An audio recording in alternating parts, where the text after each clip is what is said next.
Indian in the Cupboard. We're on chapter 15 and this is our second reading. Today we're going, well, actually I'm not going to tell you about what's going to happen, but I'm going to tell you about what did happen.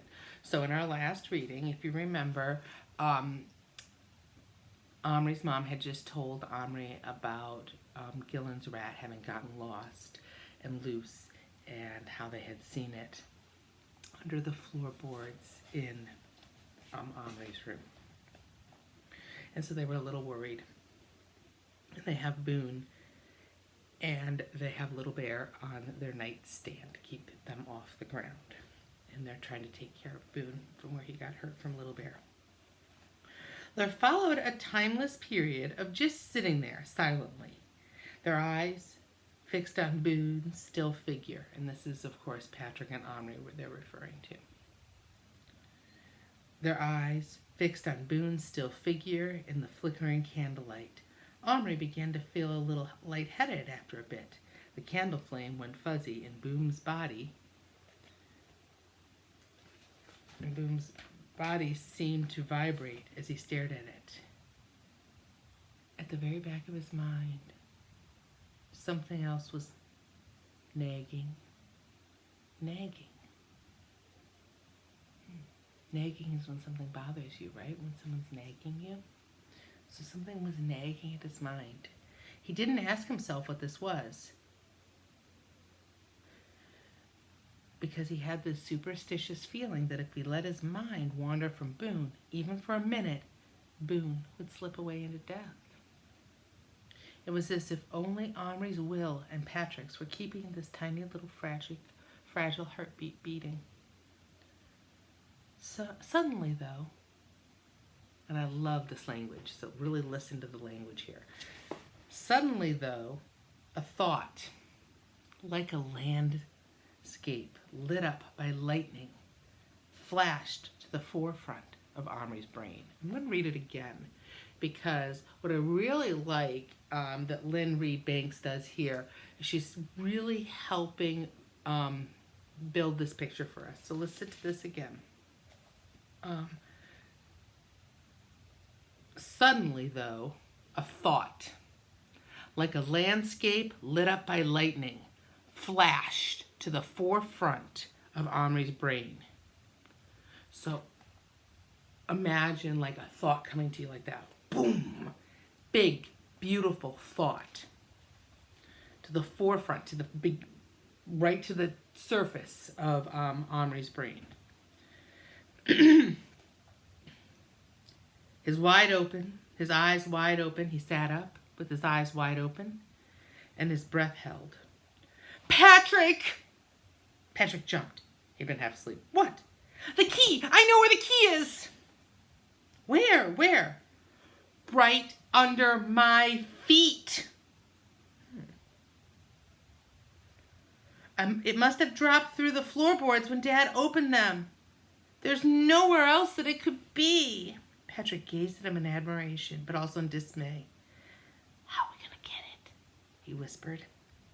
We're going to have to take up the carpet first. Maybe Dad didn't nail all the floorboards down.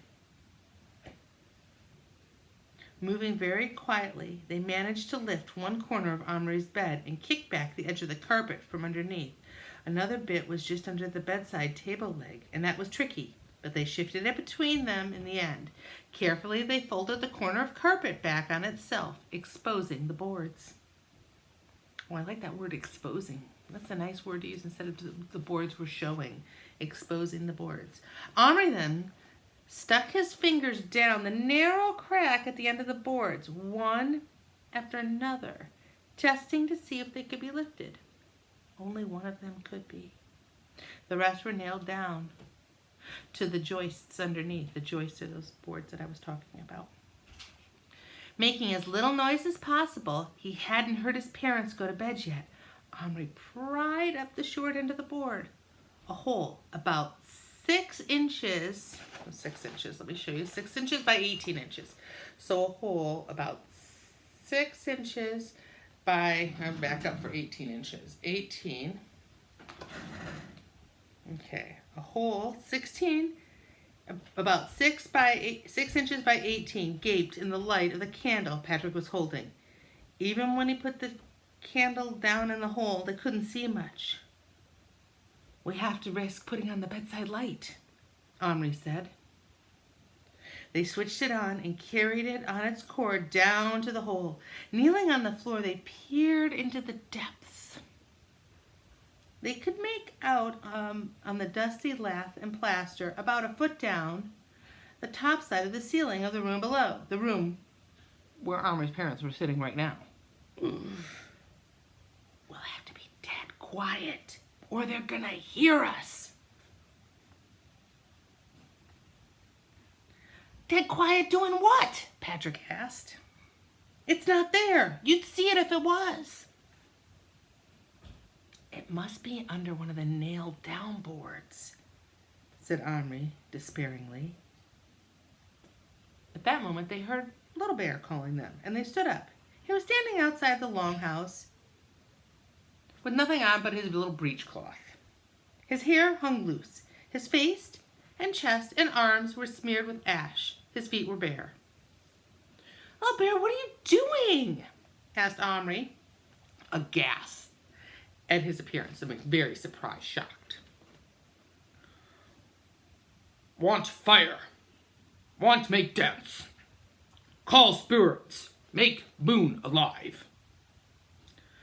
Omri looked at him for a moment and felt an ache in his throat that reminded him painfully of his babyish days, when he used to cry all the time.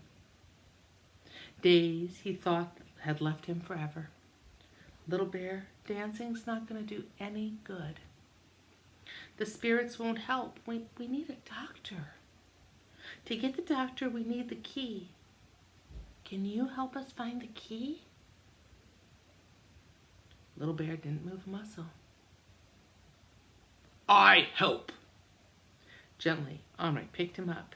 He knelt on the floor and put his hand down in the hole. And Patrick held the light, and Omri opened his hand, and Little Bear stood on it, looking around in the dusty, dark tunnel stretched underneath the floor. "I think it's somewhere down there," Omri said quietly. "On the other side of that wooden wall. You'll have to find a way through, a hole or a crack or something. We'll give you all the light we can, but it's bound to be awfully dark on the other side. Do you think you can do it?" And I'm going to stop us right there. It's getting exciting.